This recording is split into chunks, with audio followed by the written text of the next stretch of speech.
Everyone thinks because you're a zombie, you don't know good coffee. Well, they're wrong. There's only one brew that gets my seal of approval. Deadly Grounds coffee is my guilty pleasure. The aroma is so intoxicating. It brings all of my neighbors out of the woodwork. Deadly Grounds coffee. Coffee to die for, and zombie approved. It's good to get a little deadly. Use the front door! Oh, they're so disgusting.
Hey, happy Tuesday. We're going to be talking comics. My name is Leo. I'm the monkey behind the keyboard. And always, Velvet Joker. How's it going, my friend? It's going all day, all night, Tuesday. Flash pages. How we do? We do. Do we do, Drew? Drew. You son of a bitch.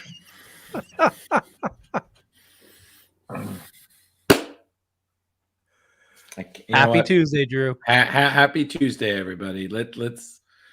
I can't. I'm good. I can't.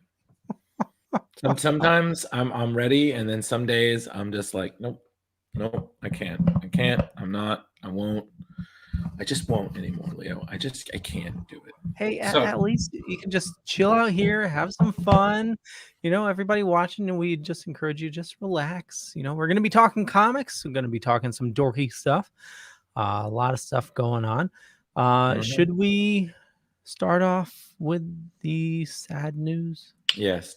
Leo, since I'll take it. I have a little bit more. Totally. I have a little bit more strength, but everybody who doesn't already know, today, the great legendary artist George Perez announced that he has stage 3 pancreatic cancer. So for those of you who don't brag that they're a medical expert on Facebook, that's pretty much a terminal sentence. So unfortunately, Mr. Perez doesn't exactly know how long he's got.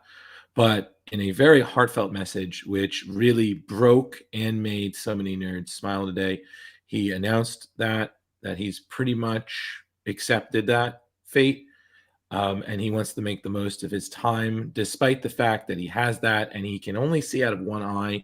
He is still prepared to make, I believe, one more mass public signing where he wants to enjoy as much fan interaction, sign whatever people bring, and just make as many fans' hearts just cry with joy at his wonderful career. So yeah, honestly, it was a real shock because as you know, he's been having health issues for the last couple of years. Part of that is why he had to retire from making convention appearances, which I believe was 2019, I believe he announced that, which was a huge deal for a lot of us. And he just announced that. So, and he felt bad. He said in the message he felt bad because he felt, this is, yeah. I mean, for him to still think of his fans, like, he even mentioned in his note that, he's going to be issuing refunds for, to commissions he's not going to be able to do. And like, I hope everybody denies that refund. It's just, but to think about that in this amount of time, just, it's if so definitely, go check him out on Facebook and read his press release. And I will say this, and I'm still kicking myself for this. It was 2016. like 2016, 2015, I was at a convention in Connecticut, and he was there. And I got a photo with him. He signed a couple of books for me, and he was still doing, his old school marathon commission sessions. It was just $40. I will always be kicking myself that I didn't just slap down 2 Andrew Jacksons and give him a request, because I mean, it's George fucking Perez. Drew, would that have been the Bridgeport, Connecticut Arena show? Yes. Which was the predecessor to Terrificon, which was also Mitch produced. Yeah. Yes, that one, which you just said there. I have that sentiment exactly. I saw him there. I was taking photos all around him, and the line was ridiculous. But from what I did hear about that show was that not only was he the first guy to show up, he was the last guy to leave after the con was over, and would not leave until every guest's books were signed. Wow. That was the kind of guy that he was, or that he is. Yeah. Yeah. And it's so funny because I have books signed by him, and I'm still very grateful for that. And then I have a bunch that I tried, because he was supposed to do a convention appearance back in 2016. And I had assembled a classic Teen Titans group. And I had everybody except Cyborg, and everybody looked amazing. We were all there. Marv Wolfman was going to be there. So I was like, what better way, the 2 guys responsible. And that was the trip that he had his heart attack, and he wasn't able to make it.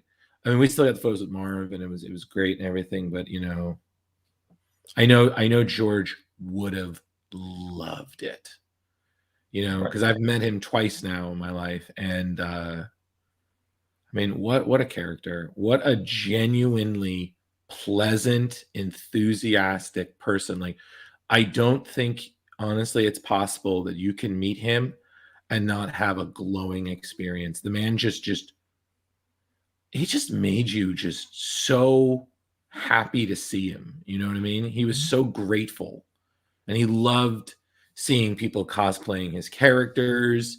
He loved hearing stories about his, favorite books and whatnot. And he, again, just a nice guy. I know I say that about everyone I've met in comics. That has jokingly been called the title of my autobiography. Well, it's just you have a big heart, and you see the best in everybody. Yeah, it's good. It's a good thing to have. I've been told, but no, George. I'm sorry. No, George's body of work is so immense. Going back to he started in Avengers 141 to 202. Mm-hmm. And he was both a writer and an artist. Of course, he was well known for Teen Titans. Yeah, he had a very famous Wonder Woman run. Mm-hmm. He played a big part in Crisis also, right? Yeah, Crisis on Infinite Earths. Crisis on Infinite Earths. And then he did a little bit work on the secondary story of that. Some add-in stories, and I think some variant covers. Mm-hmm. Yeah. He also did the Maestro run of the Hulk, the first Maestro run. Yes, he did, with Peter David. Absolutely. And dabbled a little bit of independent and Malibu comics for like a quick second. And he also did some of the story for Infinite Crisis. He did some of that. And he did a lot of covers. I know, because I have a cover of, I think it was Spawn, like 100, that I had the cover that's his. But it's great. And he did like some other stuff. Like, I think if I recall, he was an inker on one of the issues for Alan Moore's Whatever Happened to the Man After Tomorrow. Mm-hmm. Oh, and he did the Jim Starlin. Sorry. Oh, yes, Infinity Gauntlet. He did the 2 issues. First, I think it's 3. It's 2 or 3, and then Ron Lim took over, and then he just inked Ron Lim stuff. And he also did the covers. Right. Mm-hmm. Yeah, I know, because I have all of my Infinity Gauntlets signed, except I have one cover that's issue 4, the what I call the Thanos "Come at Me, Bro" cover. not signed by him, and I've been trying to get that done for years. And yeah, but no. Yeah, Leo, Drew and I do not like George Perez at all. We're not familiar with his work. Oh no, 100%. Well, Rich, you have now a very difficult job. I do. You need to pick a story for us to cover here. Oh, and this is something we're already. Yeah, next week is going to be George Perez week.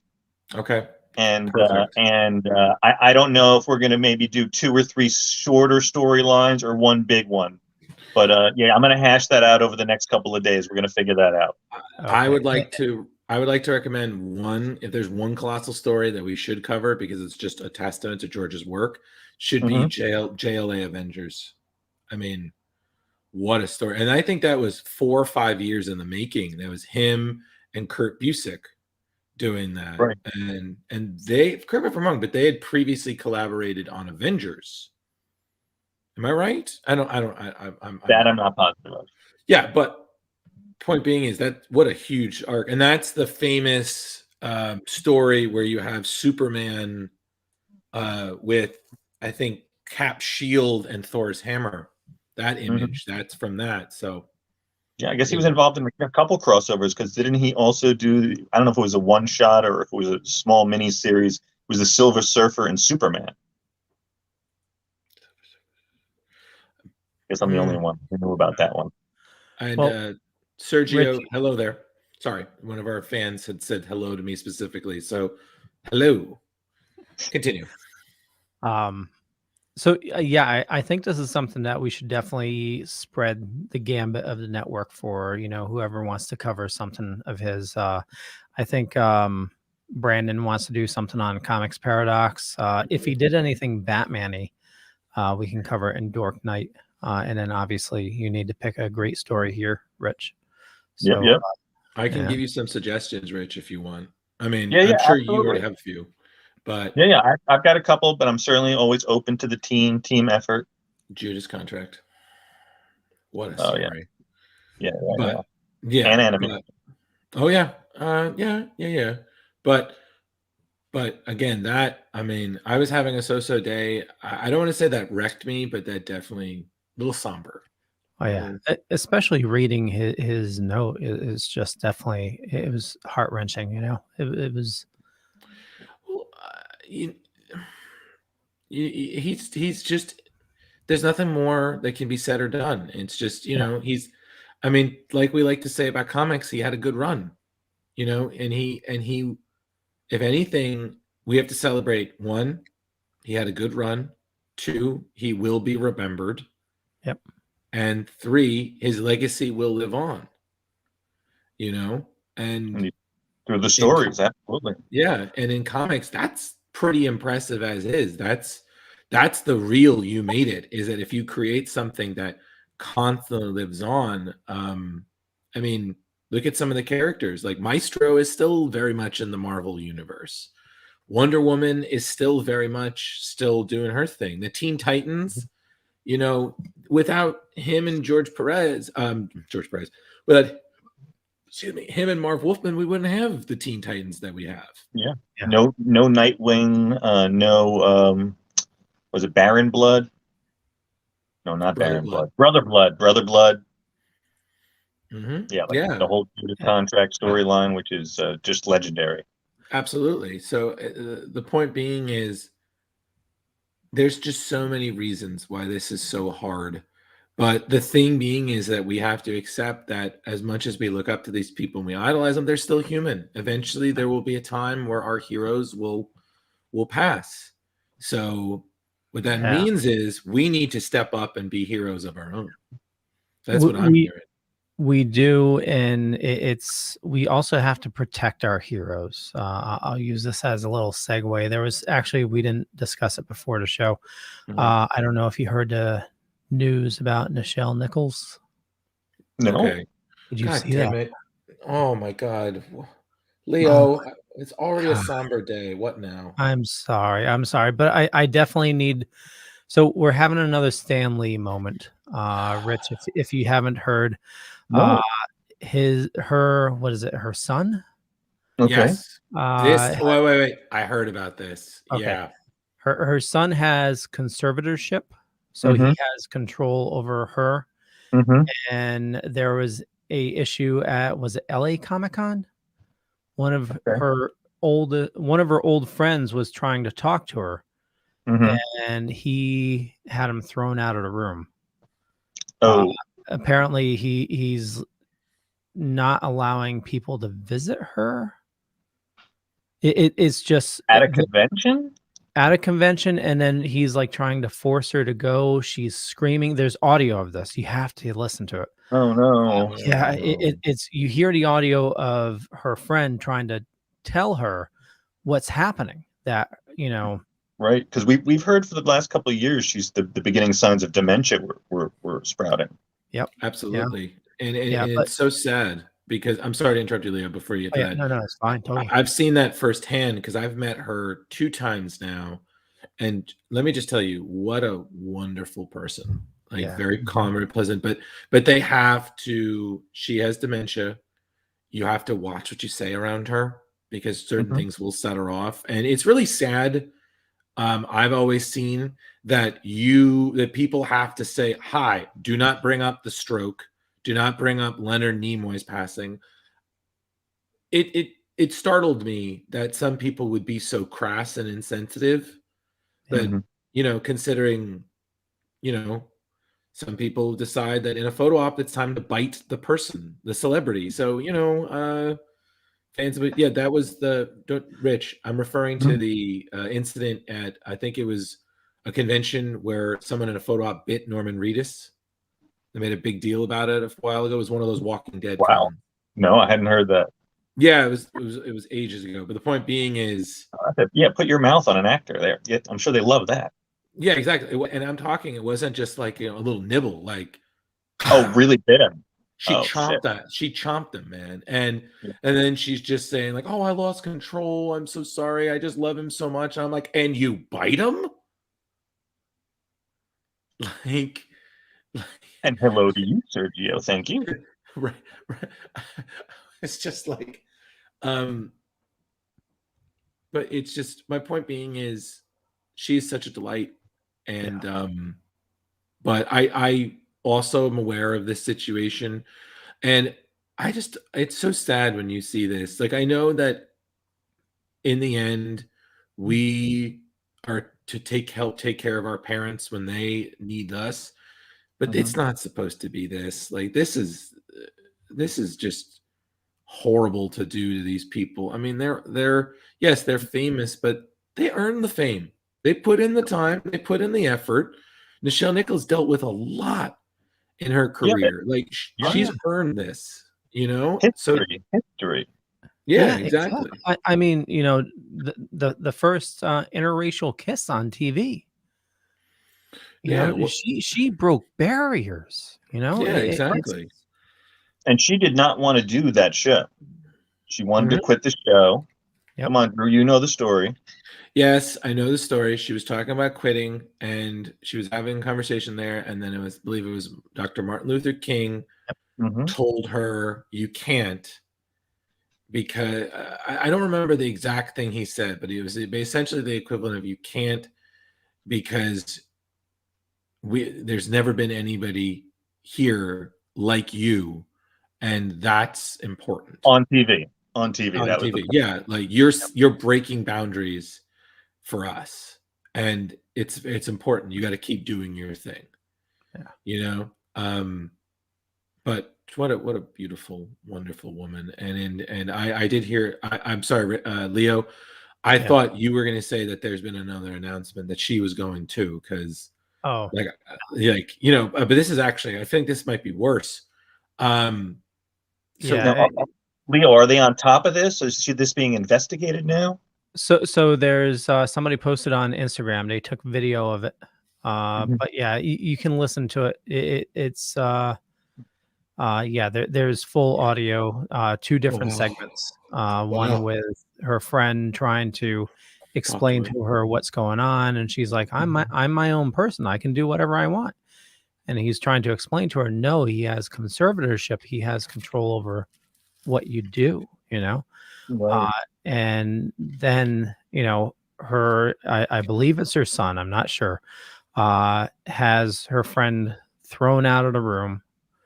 It sounded like there was an altercation, and he's trying to get her to leave, and you just hear her fighting back and screaming. It's just Jesus. it's another heart-wrenching item. But definitely, it's online, so you can definitely listen to it. It's tough to listen to, but I'm just going to take your word for it, Leo. I don't think I want to put myself through that. no, but it definitely brings up. There definitely needs to be awareness, because we know we went through. Oh yeah. Stanley went through some bad times, and as our icons get older, we love them in their prime. We need, everybody needs to continue to love them and protect them. And there should be something in the books where there has to be some protection for our icons, where we don't want some family member that hasn't seen them in 10 years to drain their last remaining ounce of life out of them for signatures at a con or something. So I don't know the full story that's going on, but definitely it seems like something's afoot. Definitely. No. Yeah. Protections for the elderly. Call your congressman. Totally. Yeah. Okay, so kids getting real on splash pages today. Yeah. Any gentlemen, anything else? Let's so we can talk about global warming. Well, let's try and lighten it up. And sorry, I'm hogging the time here, but it's fine. This was making rounds on Reddit today. Apparently, Batman may have walked in on Lois and Clark doing a nasty. I'm sorry, what? let me share the okay, so Batman, at least that's what the fans were assuming. But Batman knocks at the door. This is the latest Superman son, what is it? Cal, son of Superman. Yeah. Okay. So he says, Batman knocks, and he says, yes. I thought you'd just appear in our kitchen or something. And Lois said, he did that once. And Batman says, I won't do it again. He says, no valuable lessons about personal privacy and boundaries were taught that day. John's not joining Justice League. I'm not here for that, Lois, not yet. So yeah, some fans are reading into that he walked in on them. It's either that or Lois was definitely cooking breakfast and not wearing a bathrobe, which either way, hope there were pancakes. Yeah. But my point being is, okay, I honestly, Leo, you're just throwing such zingers. Like sometimes I don't know what you mean anymore. Like you're gonna tell a story, there's snakes. You're gonna tell, that some Batman poofed onto something perverse between Lois and Clark. I'm like, okay, what? Then I'm just like, oh my God, like this is revenge. Like Leo speaks up. Somebody sent me somebody sent me a story the other day. Apparently was it North Carolina house was burnt down. They were trying to, it was another house infested with snakes. I don't know why they sent the story to me, but yeah, a house burnt down when they were trying to get rid of the snakes. I saw that article ago and I thought of you immediately. Yeah. Really? Yeah. You sent it to me, Rich? No, I didn't send it to you, but I saw that article and I sent it to you. I would have liked to have sent it to you, but I thought of you immediately. Well, much appreciated. Yeah, no Leo, Leo, you can't. Yeah, snakes. You can't figure out why somebody might have thought of you. You can't figure it out, really? I'm sure there's a well full of gasoline and some snakes with a bit of a vendetta somewhere in the countryside. But let's lighten the mood a little bit by talking about what I think is one of the best crossovers between Dark Horse and DC, Predator versus Batman. Well, on that note, I did this just for you, Rich. Since you said you wanted these, I'm trying to. Not for me, Leo. It's for the show. I didn't say I didn't want them. Super professional. No, I know. Yeah, these are silly, but anyway, here we go. They're not silly. They're awesome. It's silly. Hey, on today's episode of Splash Pages, the Comic Book Club, we're going to be talking about Batman versus Predator. So this was written by Dave Gibbons and art by Andy and Adam Kubert, and was published by DC Comics and Dark Horse Comics. This happened in 1991. Adam Kubert won an Eisner Award in 1992 for his contribution. So in this series, the hunter became the hunted as Batman, Earth's ultimate detective, is pitted against the galaxy's most ruthless hunter. Neither is known for their ability to compromise, assuring readers a breakneck-paced 3-issue series. This was absolutely amazing when it first came out. I remember, I picked this up, back in 1991, and absolutely loved it. So we're going to do this right. We're going to get the time circuits going and travel back to 1991. Captain, time travel circuit set for 1991. So speaking of 1991, gas costs us a whopping $1.14 a gallon. Also that year, Kentucky Fried Chicken officially renamed themselves to KFC, and a little thing known as the World Wide Web was launched. I actually remember somebody saying, oh, it's just going to be a fad. Yeah, so movie tickets cost us a whopping $4.21. We spent that to go see Terminator 2, Star Trek 6, and Teenage Mutant Ninja Turtles. Go Turtle, go Turtle, go! Okay, so if you stayed home, you were probably watching Cheers like me, Murphy Brown, and Dinosaurs. And we all got up early on Saturday to watch Saturday morning cartoons, and we watched Muppet Babies, Back to the Future, and Bill and Ted. And yes, those were actually cartoons. Also earlier, like Happy Days and stuff. There's been a lot of crazy cartoons, so we got to do a show on it.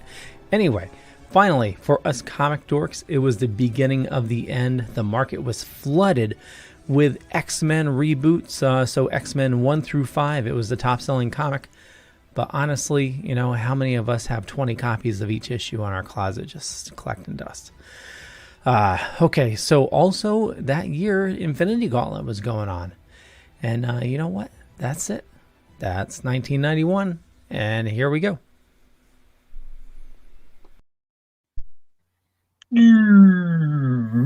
Yeah, I didn't add the little... Big old Leo show right there, everybody. Yeah.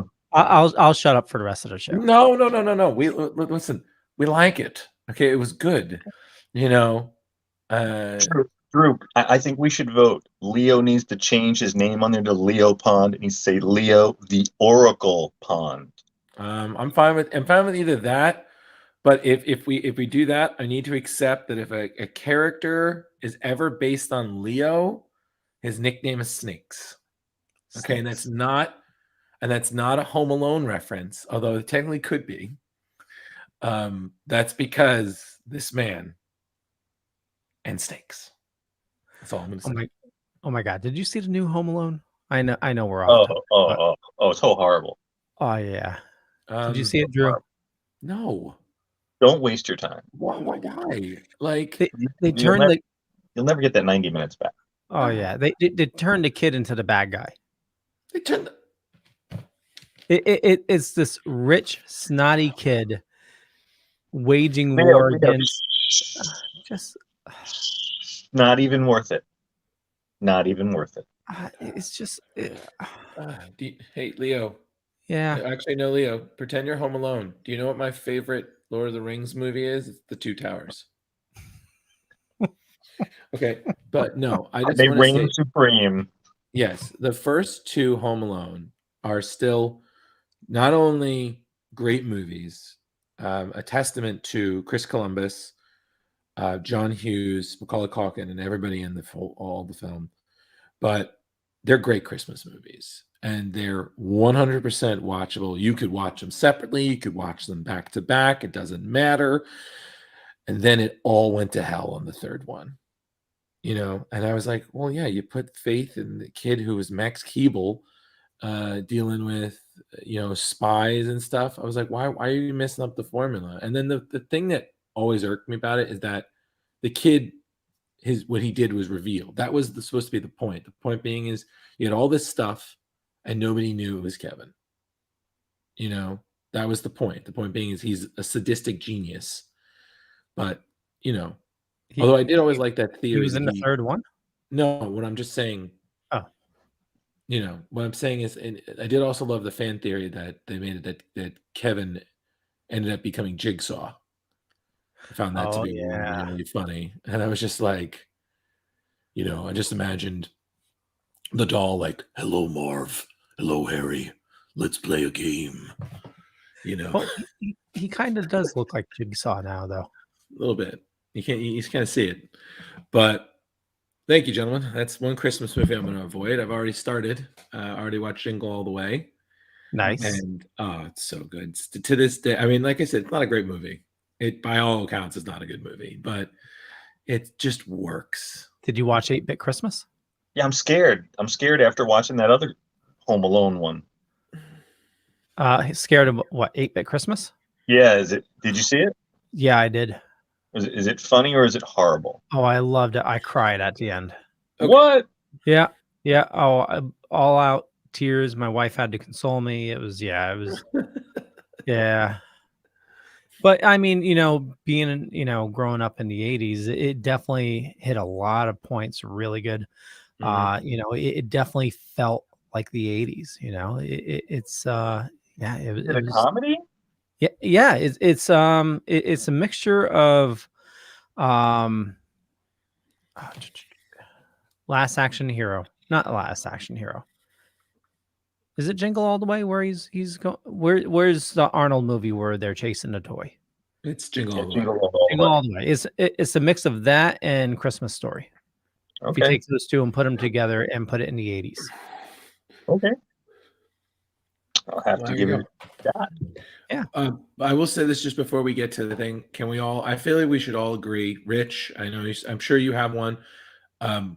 If we do, I think we should all either post a photo of us with George, or our favorite work of his in show of solidarity. I'm seeing a lot of people I know, cosplayers and comic greats, they're doing that, and I'm like, you know what? I'm not really a fan of following trends, but for George Perez, yeah, I can follow that. But let's get back to our pleasant things, not depressingly awful spin-off sequels, or tragic real news that reminds us that despite that it is the holiday season, on a lot of humanity still is garbage.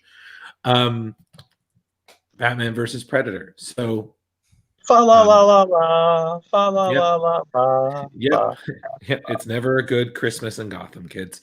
Although this technically isn't a Christmas movie, right? I believe this was my recommendation, and I just want to say that this is one of my favorite crossovers. I'm obviously a huge Batman fan. I remember the first time I ever saw Predator. I was 12. It was on a trip where I also saw Tombstone and RoboCop for the first time. So great trip. Yes, things that you definitely don't want to. You're not supposed to see when you're 12, but when you're driving to Gettysburg, anything's possible. Why that dollar?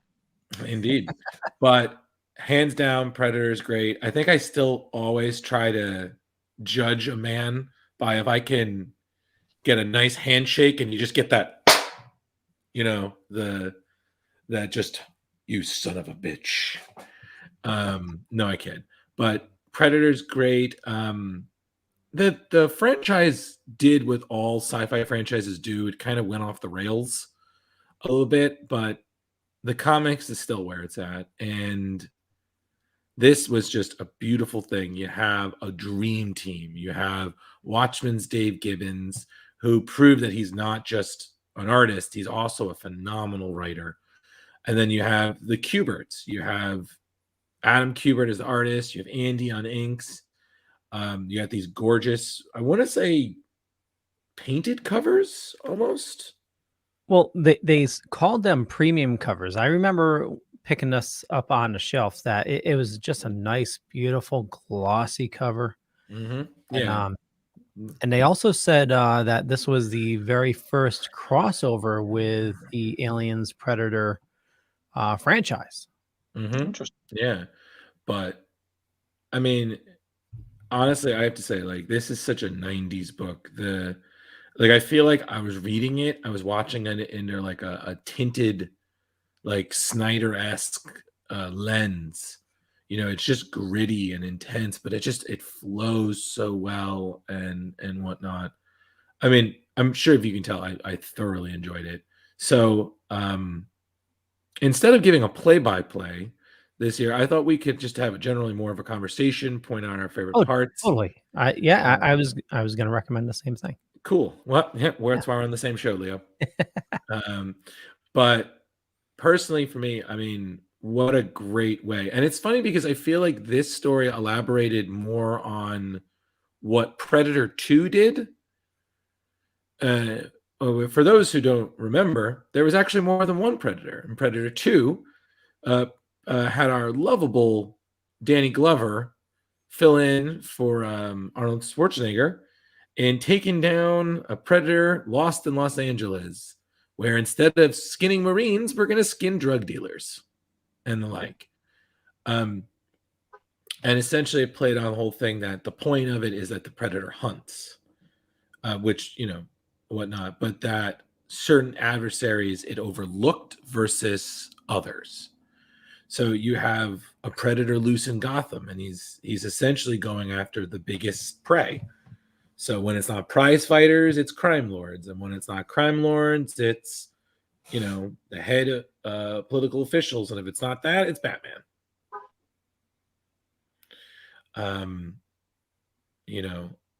But I mean, talk about just cinematic gore. I mean, like this would appease anybody who's a fan of Predator. I mean, the way the thing cuts, the blowing chunks out of people. I mean, hell, even how it displays the bodies, and hell, even how it basically tore up Batman. It's great. So I've said my two piece. I'll let you guys talk. Go for it, Rich. Well, I guess I have two favorite parts if we're still on that page. Number one is Alfred coming to save Batman with what looked like an old musket, and just blasting the Predator right in his side. And it's just Alfred's such an awesome character from over the years, and it actually makes me sad that they've killed him off in the current comics. Oh yeah. Because his history of helping Batman and being like the right hand, the adoptive dad, the medical officer, the investigator, just really, really the unsung Batman. Yeah, that's a really good way to look at it. And it's funny because that reminded me, as you're saying that, Rich, that reminded me of when he did a similar thing when he tried to stop Bane from entering Wayne Manor during Nightfall. He's firing at Bane with a rifle, and he's explaining to him, it's like, yes, I'm a great shot, and this is full of bullets. You will not enter. And I was like, wow, like, again, Alfred has no superpowers, and Bane is loaded up on venom, and he makes a stand. And again, you got to admire that. And it's so funny you say that, because I saw this clip from Justice League, which again was one of, I think, Alfred's most savage moments. It was during the Thanagarian War, and they leave one of the officials on Wayne Manor as the Justice League goes off to deal with the invasion. And Alfred just looks at the guy and he says, "I've told Master Wayne not to leave his trash on the premises." And I was like, God damn. I was just like,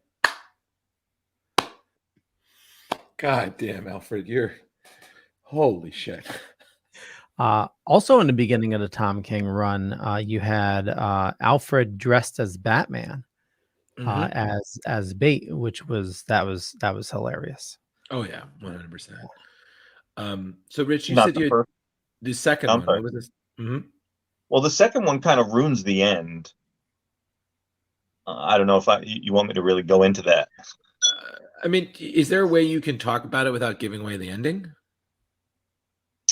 No, not at all. So I'm just gonna leave it at that for now. Can we first stop?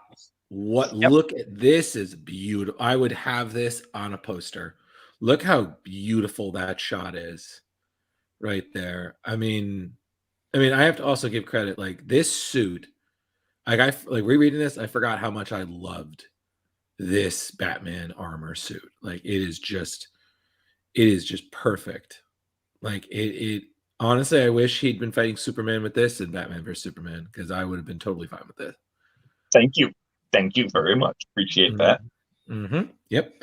But like, just look at that. I mean, that's just again, Kubert's, man. When they were on, they're on. What about you, Leo? Did you have any favorite parts? Well, the overall book is just a masterpiece, but I was a little sad, but I still find it, adds so much to the story, where like Predator at the very beginning going to the junkyard and he kills that dog and the owner, but he's setting up his own base of operations, but that leads to, it could have been just, okay, Batman Predator fight, but you added the true Batman story of the detective, where he's trying to hunt down, this hunter. Just the overall, first off, Batman getting his ass kicked, and then spending so long in wrapped up in bandages, the world thinking he's dead, but then coming back even stronger and taking what he learned to take on the Predator. Just fabulous. Absolutely. And Leo, I was talking about this as one of my favorite parts is that the Predator is watching TV, and and that's how he's learning English. And then he'll occasionally say parts of like television and commercials while he's like hunting and everything. I just found it so funny, especially just randomly. You're just imagining the Predator in that, gravelly sort of voice, just saying "son of a," just as it's falling or getting hit. I mean, I also loved any pot roast. I'm sorry. I love any time Batman just had Predator get hit by his car. Like, I just think that was hilarious, because it's just like, because you don't think about it, and then you're like, yeah, you're just getting run over by the Batmobile. Like, but only the first time. Only the first time he learned. Oh yeah. He adapted. And like I said, this thing played out so well. It has enough in my mind, it has really enough for everybody. You've got your big climactic fights. You've got your little pieces that don't feel arbitrary, where your characters explain motivations, how they react to these killings. And it's also nice because there's no reference to the other films. They're allowed to exist on their own. And then you have the big final-ish battle in the Batcave, which is, again, the site of so many great battles. I mean, how many fucking times has that place been rebuilt?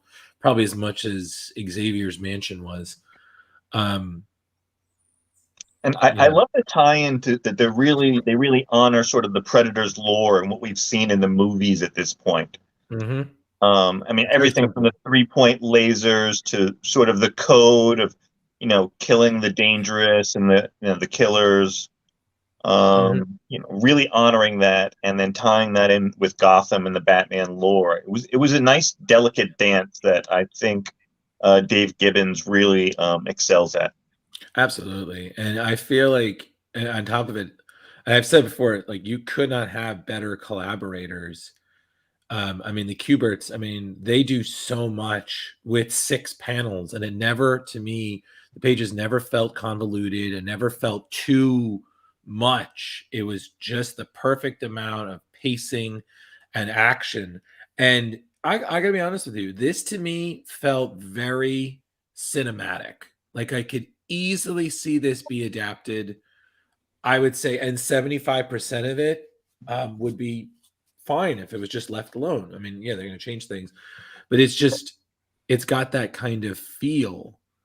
And again, to me, it was just like, wow, what a great crossover. You have,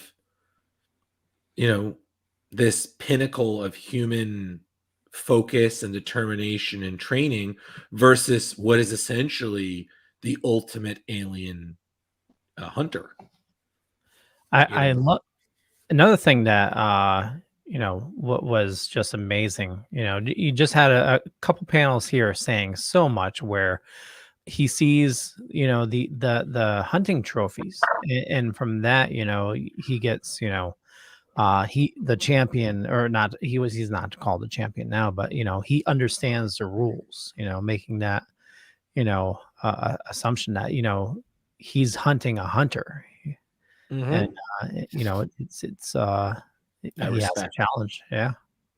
Yeah, absolutely. I mean, again, we're not going to give away the ending to everybody because we really want you guys to go out and read this stuff and enjoy it as much as we are. That's again why we're trying not to do, hey everyone, let's do a point by point summary as much, because we really want you to go out and read this stuff. But I mean, honestly, crossovers are very common these days. I mean, there's even a book now called Crossover. But this one, it's only 3 issues. Don't tell me you don't have the time for it. 3 issues, well packed. This thing moves so quick. You'll be able to finish this primarily in one sitting. Yeah, and how could you not like? It's a great detective Batman story, and it's the Predator murdering people in Gotham. Yeah, and not just you can't lose. Yeah, and it's not just people, boxers, politicians, cops, gangsters. I mean, it's a free for all. And he honestly, and it's also nice to see again another chance where we are again reminded that Batman is not immortal. He is human and he can get fucked up just like the rest of us. And he's got to heal normally, regardless of whatever advanced tech the rich have. It's just, again, could not recommend a better book. And this is just good for, like, you just have an hour to kill and you want to read something. This is perfect.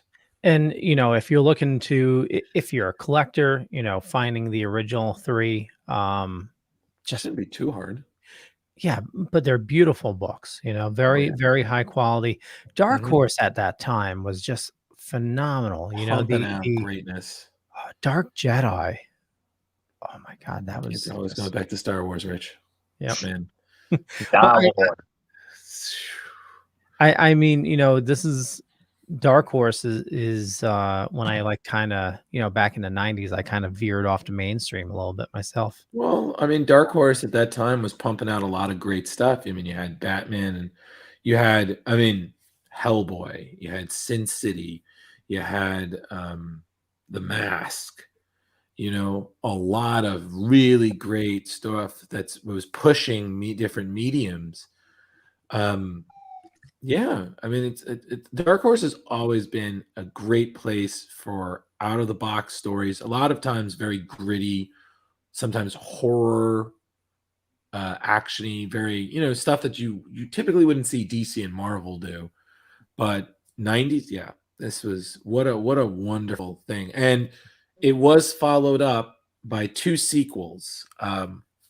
Batman versus Predator 2 and 3. Which are enjoyable. I mean, again, it's nice to see that despite Batman's reputation, that there's always going to be some young buck come in who wants to make a name for themselves. Why not bag the bat of Gotham? Personally, I thought they're entertaining, but this one, honestly, guys, I'm going to be honest, this one reigns supreme. This is the best, hands down. So, yeah.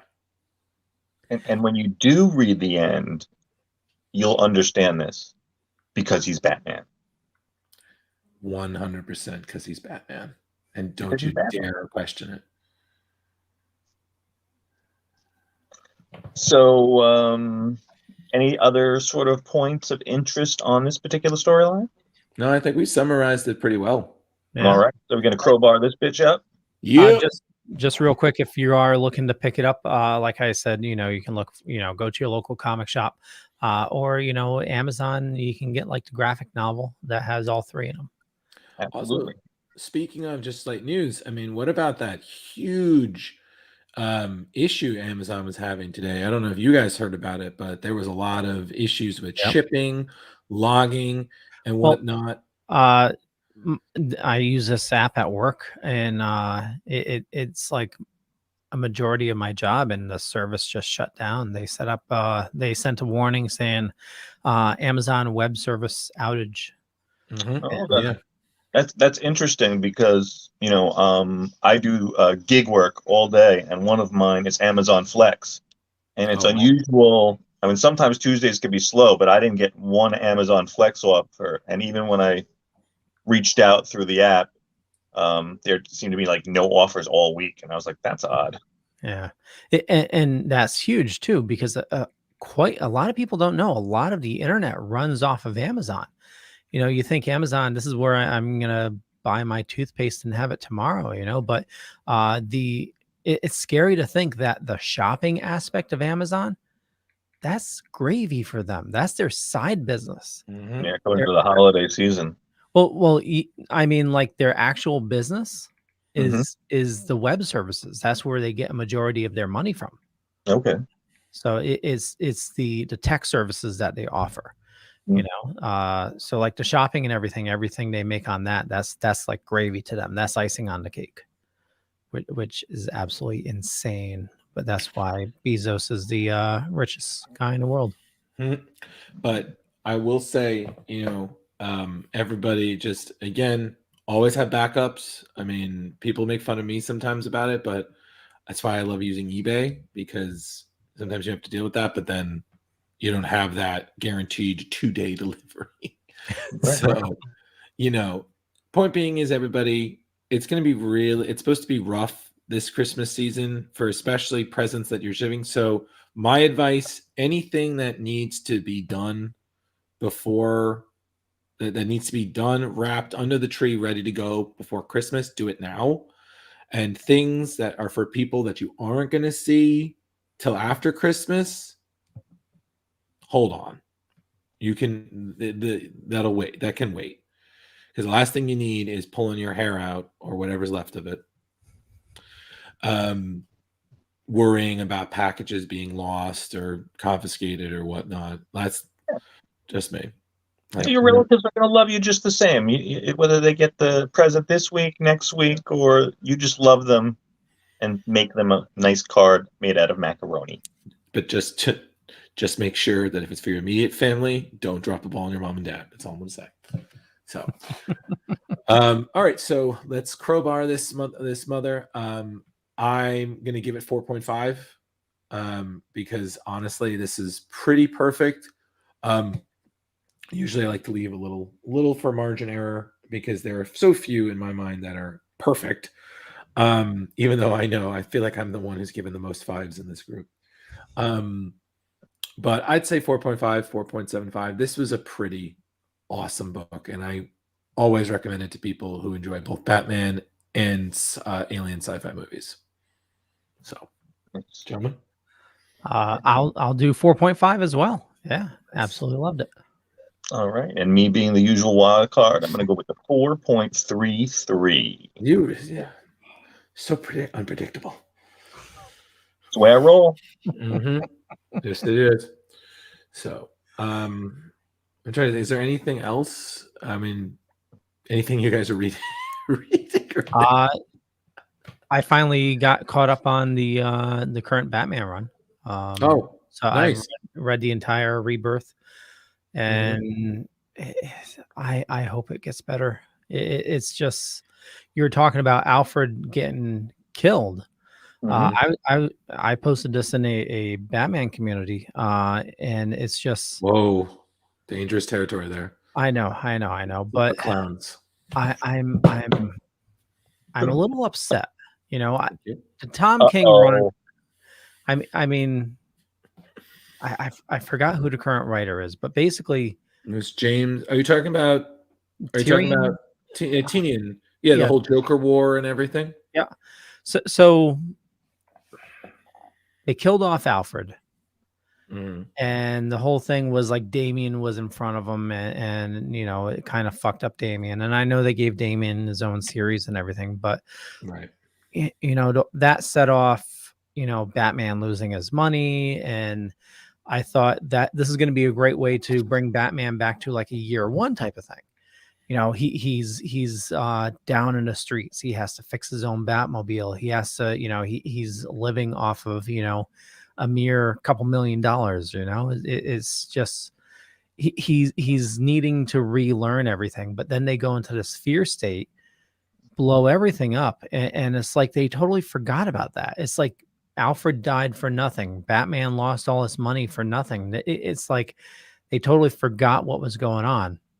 Well, I think, unfortunately, is that they can't ever really put characters in a position where they're unredeemable. You know what I mean? It's always you have this they're at the edge, but they're never going to fall completely off, which is crazy because there has been moments where he has, you know, Batman has hit rock bottom. And of course, because he's Batman, he always does come up because Rich put on is because he's Batman. That's, I mean, that man's focus. He could do anything he wants. That's why he's so dangerous.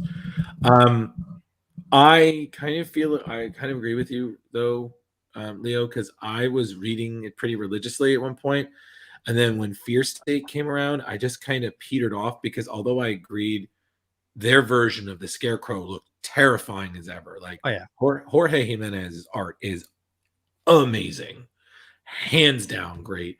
I just kind of stopped caring. You know, and I think partially, and I think Rich, me and you have talked about this. I'm kind of Batman burned out. Like, it's just, there's just so much right now. And it's just, honestly, I prefer to just kind of pull back, brush up on books I'm meaning to read. Like right now, I'm reading Dwayne McDuffie's Static, and it is great. I mean, and it's just like, because I didn't realize John Paul Leon was the artist for a nice chunk of that. So I was like, oh man, two greats lost.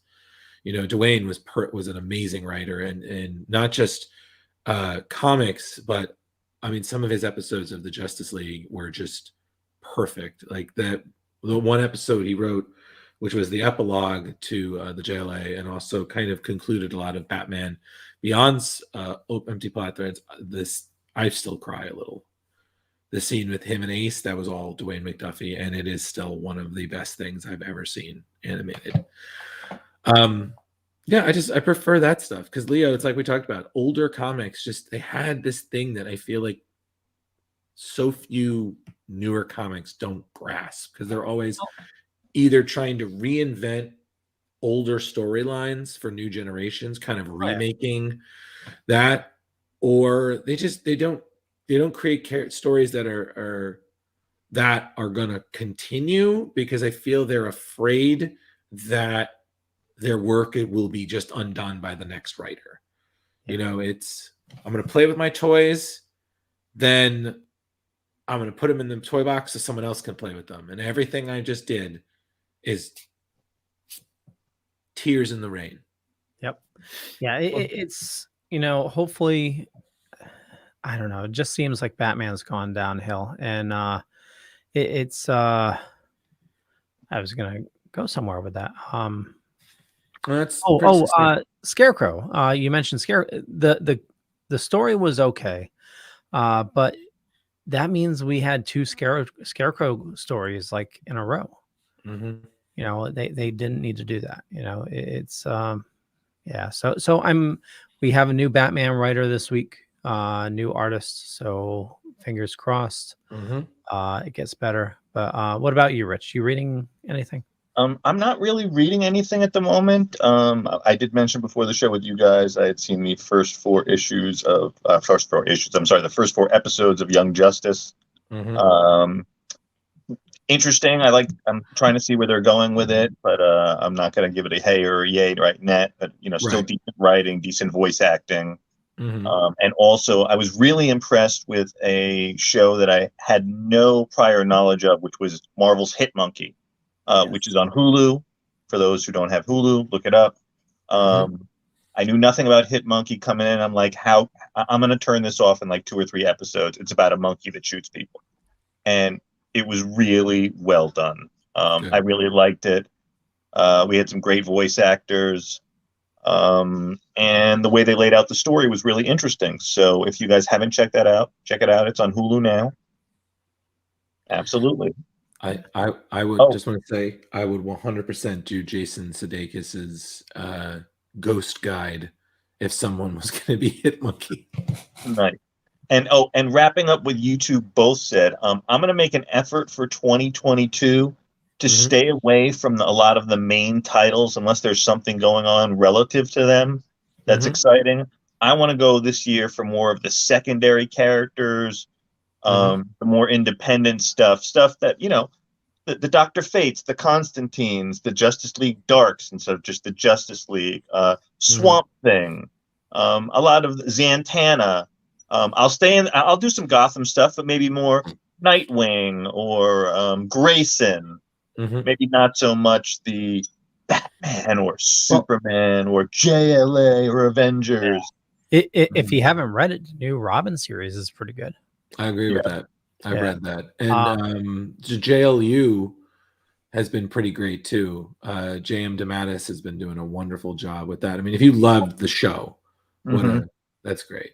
But yeah, like I've heard some good things about the Blue and Gold, the Booster Gold and Blue Beetle series.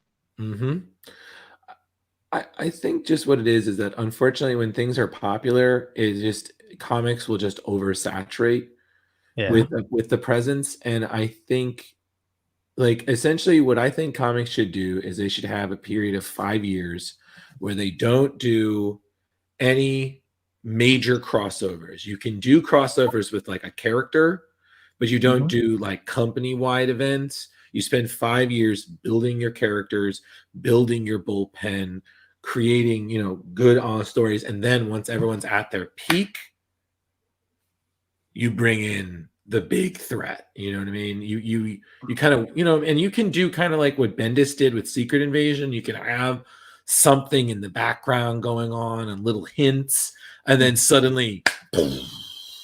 Yeah, but not a like Fear State was a 40 issue crossover event, which you need to cleanse your palate. It's kind of like they did with Star Trek. It's people got sick of Star Trek. They took a break for like 5 years, and now it's back better than ever. Did I read MODOK? They're bringing MODOK into MCU. Yeah, they're thinking about it. I wasn't sure if that was guaranteed or not. People were like dropping it like it was a fact. I never watched any of the show. I mean, I remember I watched the first episode, and I mean, it was amusing because of the cast, but it was just like 20 minutes of Patton Oswalt. Like, he's great. Don't worry. I think he's hilarious, but it's just. Well, they're saying it's not going to be him in Quantumania. No, I know, but I'm just saying, like, the show. Like, I want to give, like what you did with Hit Monkey, I want to give that honest try. It's just, again, because there's always so much to watch and so much to keep track of. I just feel like, again, the best thing to do, Rich, is kind of what you're doing in 2022. You just, when you're ready to watch it, you do. You don't, you're not obligated. It's not like, someone's going to break through the door and steal your nerd cred. Be like, nope, you got to rip up your nerd card now. You didn't see that immediately. I'm like, yep. Sucks to be me. But that's a good resolution, Rich. I like that. I'm a loser. I haven't seen Carnage. I haven't seen Eternals. I haven't seen so much. Hey, look, Eternals comes out on VOD in early January. All right. And Dexter is pretty good. Yeah, Dexter's been great. Yeah, you guys have been saying that.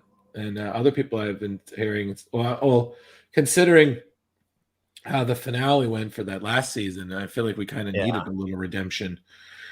Also, speaking of that, I just want to say I do know every once in a while I keep hearing plans that they're going to do a How I Met Your Mother spinoff, How I Met Your Father, and I just like, guys, stop. Like, I don't care that Hilary Duff is in it. Just please, just let it go, man. Like, learned that the 70s show reboot, that didn't work. Those things never work. Yeah, well, it's just because you can't capture that same lightning in a bottle. It worked, and it worked as long as it did. To be quite honest, How Much Mother should have ended a lot earlier than it did. But well, how many spin-offs did they try to do of the Goldberg so far? There's been like 2 different ones, right? Yes, and I've watched one of them. I watched Back to School. Was it Back to School, or the one where Lacey ended up being a teacher? Yeah, yeah. And then they did a spin-off of that, I think. Oh God. Where it was the principal, the guidance counselor and his family. He became the principal or something. Well, yeah, no, that was the original thing, and then because that quote unquote did so well, then they did the other spinoff, the one with Lacey. Yep. So, and I was just like, oh God, really? Come on. Yeah. It's just like I said, just because to quote the great Ian Malcolm, just because you could didn't mean that you should be asked, should you? I'm paraphrasing, but you know what I mean. It's essentially that you could do this, but should you do it? So, but again, that's the best part about us being consumers. We can decide whether we want to watch it or not, and we're not. And we're not bad people. We're not bad supporters. We wish these shows and movies and comics and everything the best. It's just, it's our money. So we decide where it goes. Well said. Well said. Okay, we'll wrap things up. I want to thank everybody for watching this fine afternoon, and definitely check out Batman versus Predator. We're urging you to do that. Just do it. Just do it. Yeah. Yeah. So, Rich, where do you like people interacting with you? Don't interact with me this week. Just R.I.P. Rest in peace to the big ragu, Carmine Ragusa from Laverne and Shirley. Carmine, nicely done. Oh yeah, don't talk to me either. I'm everywhere. Just if you need to find me, just look up Drew Mollo. I'm on Facebook. I'm on Instagram. I do stuff for Screen Rant still. Just but just be mindful. I'm tired. You know what? Forget what those guys said. Go follow them. They're awesome people. And for me, Leo Pond, Dorkening, just go check out everything that everybody does. It's all awesome stuff. With that, we'll catch you guys later. Bye. Good night. All right.